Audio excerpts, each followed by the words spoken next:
একবার ফোন দেওয়ার সাথে সাথে আমার ছোট ছেলে ফোনটা রিসিভ করলো। কি হয়েছে মা? কেন ফোন দিয়েছো? এই সময় তো আমি অফিসে থাকি। আচ্ছা কেন ফোন দিয়েছো বলো?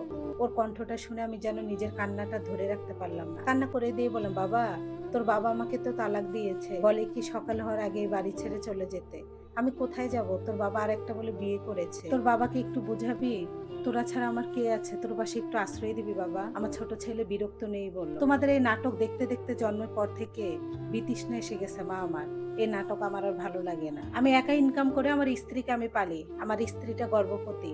আমার শ্বশুর বাড়ি থেকে চাল ডাল এনে আমি খাই। আমার বাবা তো কিছুই আমাকে দেয় নাই। আমার কি ওই সামর্থ্য আছে যে আমি তোমাকে পালবো? তুমি কি করবা করো, আমাকে এই ঝামেলা দিও না তো। 2-3 মাস পর আমার স্ত্রীর ডেলিভারি, এখন আমি টাকাটা জোগাড় করতে পারি। এই চিন্তায় আমার রাত্রে ঘুম হয় না।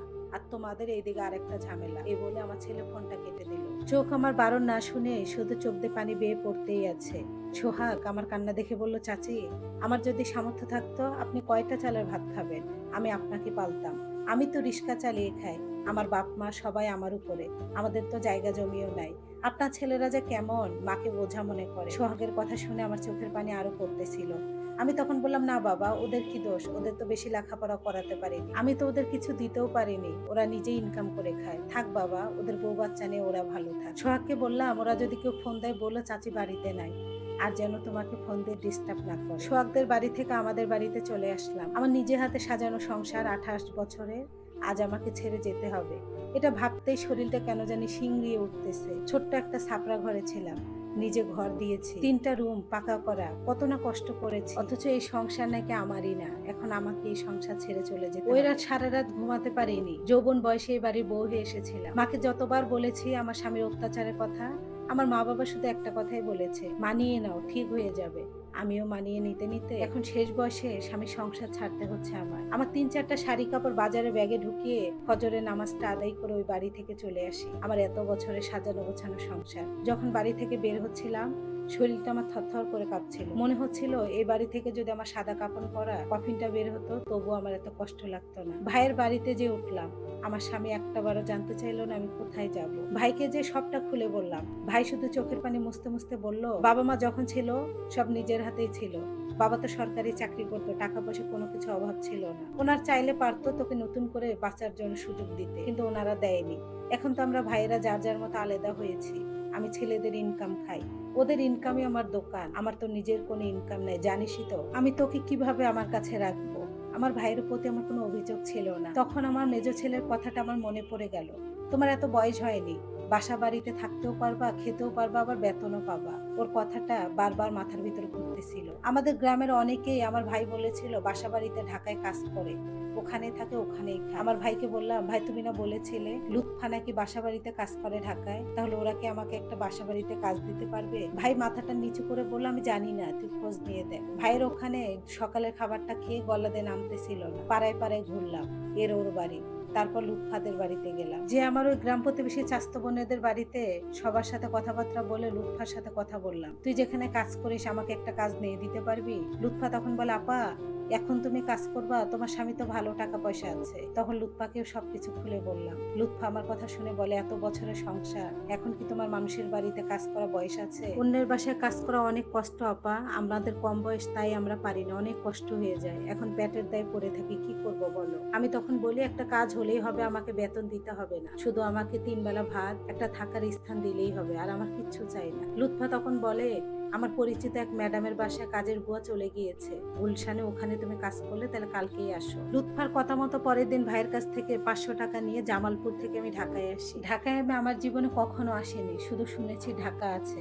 আমার ছেলেরাও ঢাকায় থাকে। আমি যেদিন প্রথম ঢাকায় আসি বাস গাড়ি দেখে ভয় পাচ্ছিলাম। একবার না 2বার উঠেছিলাম। আমার ভাই আমাকে যেই টাকা দেয় ওই টাকাতে একটা টিকিট কাটি, কিন্তু যখন বাসে উঠবো তখন ভয় পাচ্ছিলাম। একটা কলেজের ছেলে ব্যাগ ঘাড়ে, ও বাসে উঠতেছিল, তাড়াতাড়ি করে যে ওর হাতটা ধরে, বাবা আমাকে একটু বাসে উঠে দিবা, আমি ভয় পাচ্ছি। ছেলেটা নিশ্চয়ই ভালো মায়ের সন্তান, আমাকে হাত ধরে উঠে দিল। তারপর আমি ঢাকায় আসলাম। ঢাকায় এসে শুরু হয় অন্যের বাসায় কাজ করা আমার দিন। 1 দিন 2 দিন এভাবে 1.5টা বছর পার হয়ে গিয়েছে। একটা রমজান ঈদ, একটা কোরবানি ঈদ চলে গিয়েছে। আমার গর্ভে ধরা সন্তান, ওরা একটাবারও জানতে চায়নি আমি কোথায় আছি, আমি আদৌ বেঁচে আছি না মরে গেছি। আমার ভাইয়ের কাছে জিজ্ঞাসা করে 1.5 বছর পর আমার মেজো ছেলে আমি যে বাসায় থাকি ওই ম্যাডামের ফোনের নাম্বার নেয়। ফোন করে বলে কান্না করে দিয়ে, মা আমি অনেক অসুস্থ, টাকার জন্য আমি চিকিৎসা করতে পারতেছি না। আমি মনে হয় বাঁচবো না, টাকার অভাবে আমি মনে হয় মারা যাব, আমার সন্তানটা এতিম হবে মা। বাবাকে বলছিলাম, আব্বা ফোনটা কেটে দিয়েছে, আমাকে একটা টাকাও দেয়নি। কিছুক্ষণ চুপ করে থেকে বললাম, কালকে আসিস, টাকা নিয়ে যাস আমার বাসার সামনে। ম্যাডাম আমার হাত থেকে ফোনটা কেড়ে নিয়ে বলল, যে ছেলে 1.5 বছর ধরে তোর খোঁজ খবর নেয় নাই, যে ছেলে বুড়া বয়সে মাকে অন্যের বাসায় কাজে দিয়েছে, তুই বেঁচে আছিস না মরে গেছিস এটাও খোঁজ খবর নেয়নি, ঈদ গেল 2টা, ওই ছেলেকে টাকা দিবি? ম্যাডামের কথা শুনে আমি মাথাটা নিচু করে রইলাম। বললাম, ম্যাডাম থাক, দেন না, আমার ছেলে অনেক অসুস্থ, আমি তো 1.5 বছর আপনার কাছ থেকে টাকা নেইনি। ম্যাডাম তখন 7,000 টাকা আমার হাতে দেয়। ম্যাডাম রাগী হলো, মাঝে মাঝে ভালো কথা বলতে। পরের দিন আমার ছেলে আমাদের ওই বাসার গেটে আসে, দারোয়ান নিচ থেকে ফোন দিল, আপনার লোক আসছে।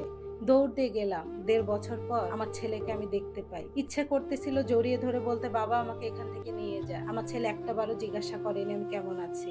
আমাকে দেখে আরো আমার মেজো ছেলে বলল, মা তুমি তো ভালোই আছো, এখন তো মোটা সোটা হইছো, এখানে ভালো ভালো খাওয়ায় না, ভালো কাপড় চোপড়ও পাও, ভালোই তো, আবার বেতনও পাও, এখনই তুমি ভালো আছো আব্বার কাছে থাকার চাইতে, লোকটা তোমাকে বেশি সুখী হতে দেয় না। আচ্ছা মা, তাহলে টাকাটা দাও, আমি চিকিৎসা করব। বললাম, তোর কি হয়েছে বাবা? বললো, আমি 2 দিন ধরে অফিসে যেতে পারি না, আমার ঠান্ডা কাশি। মুখ ফসকে আমার ছেলে বলে ফেললো, আমার শালীর বিয়েতে তোমার বৌমা সব টাকা মার্কেট করছে, এখন টাকা নাই, একটু ঠান্ডার ওষুধ এনে যে খাবো ওই টাকাটাও আমার কাছে নাই। অথচ আমার ছেলে ফোনে বললো চিকিৎসার অভাবে ও নাকি মারা যাবে, ওর কাছে একটা টাকাও নাই। কিছু বলতে পারলাম না। টাকাটা হাতে নিয়ে আমার ছেলে 10 মিনিটও দেরি করেনি, আরো বলেছে, এখানে ভালো আছো তুমি, এখানেই ভালো থাকো, বাবার কাছে এতটা সুখ পাওনি। আমার ছেলে আমার হাতে টাকাটা দেখেছিল, আমার হাতে ম্যাডামের দেওয়া খুন্তির পোড়া দাগটা দেখেন। ম্যাডাম বেশি আমাকে অত্যাচার করে না, শুধু কাজে একটু ভুল হলে চুলের মুষ্টি ধরে ইচ্ছা মতো মারে। আমার ছেলে ঠিকই বলেছে, আমি এখানে অনেক ভালো আছি, এর জন্য জ্বর আসলে ম্যাডাম বলে আমি নাকি অভিনয়, যা তাড়াতাড়ি কাজ কর। জানেন আমি এখানে অনেক সুখে আছি। কয়েকদিন আগে ম্যাডামের মেয়ে নিজেই পানি ফেলে পড়ে গিয়েছিল, ম্যাডাম এটা সিসি ক্যামেরায় দেখেছিল, বাসায় এসে আমাকে লাঠি দিয়ে ইচ্ছা মতো মেরেছে। ওই দিন আমার খাওয়া বন্ধ করে দিয়ে, মারের চোটে আমার শরীরে জ্বর আসছিল। ম্যাডাম আরো একটা থাপড় দিয়ে বলে, অভিনয় করিস? আমার মেয়ে যে পড়ে গিয়েছিল ব্যথা পায়নি। আমার ছেলে সত্যি বলেছে, আমি অনেক সুখে আছি। আমার ছেলেকে জড়িয়ে ধরে আমার বড্ড বলতে ইচ্ছে করতেছে, বাবারে এখান থেকে আমাকে নিয়ে যাবি, তোরা যদি লবণ ভাত দেস আমি তাও খাবো, তবু ম্যাডামের অত্যাচার থেকে আমাকে বাঁচাবি। কিন্তু আমার ছেলে আমার টাকাটা দেখেছিল, আমার হাতের পুরো দাগটা দেখেন। আমার ছেলে আমার ভালো কাপড়টা দেখেছিল। মেয়ের বয়সে একটা মেয়ে আমাকে প্রতিনিয়ত অত্যাচার করে, আমাকে ধরে ধরে মারে। আমার ছেলে আমার শরীরে দাগগুলো দেখেনি। আমার ছেলে আমার ভালো থাকা দেখেছে, অন্যের বাসায় ঝুটা খাবার খেয়ে বেঁচে আছি, আমার ছেলে এটা দেখেনি। আমার বাবা মা তো বলেই ছিল আমাকে ধৈর্য ধরতে, আমি যেন ধৈর্য ধরি, আমি এখনো ধৈর্য ধরতেছি। যে মানুষটার সাথে 28 বছর সংসার করেছি, ওই মানুষটা আমার ভালোবাসা বোঝেনি, আমি নাকি তার ভালোবাসার মানুষই হতে পারিনি, শুধু সংসার করতে হয় তাই সে আমার সাথে সংসার করেছে। অনেকেই মাঝে মাঝে আমাকে বুয়ারা শিখিয়ে দেয়, থানায় যাও, থানায় গেলে তো আমার মাথার নিচে আশ্রয়টা আমি হারিয়ে ফেলবো, কোথায় যাব, কার কাছে থাকবো, তাই এখানে পড়ে আছি। আমি তো ধৈর্য ধরতে পারি। দেখতে দেখতে কেটে গিয়েছে ম্যাডামের বাসায় 3টা বছর। আমার ছেলেরা আসে, তবে আমাকে নিয়ে যেতে না, আমার টাকা কে নিতে। আমার ছেলেরা আসে আমাকে ভালোবেসে দেখতে না, শুধু তারা অসুস্থ হলে আমার টাকার প্রয়োজন হয়। আমি এখনো এখানে আছি, কোথায় যাব? আমি শুধু মৃত্যুর প্রহর গুনতেছি, কবে জানি ম্যাডামের অত্যাচারে এই বাড়ি থেকে আমার সাদা কাফন পরা দেহটা বের। আমি এখনো ধৈর্য ধরতেছি। আমি শেষ বয়সে একটা কথা বুঝেছি জানেন, স্বামী যদি ভালো না হয়, ওই স্বামী সন্তানও ভালো হয় না। মা বাবার কথা না শুনে, বাচ্চাদের মুখের দিকে না তাকিয়ে যদি যৌবন বয়সে এখান থেকে চলে যেত, হয়তোবা নিজে ইনকাম করে শান্তিতে খেয়ে বেঁচে থাকতে পারতাম, স্বামীর কাছে অবহেলিত, সন্তানের কাছে বোঝা হতাম। আবার সব সন্তানই তো একরকম হয় না। ধন্যবাদ সবাইকে লাইভ স্টেটে শোনার জন্য।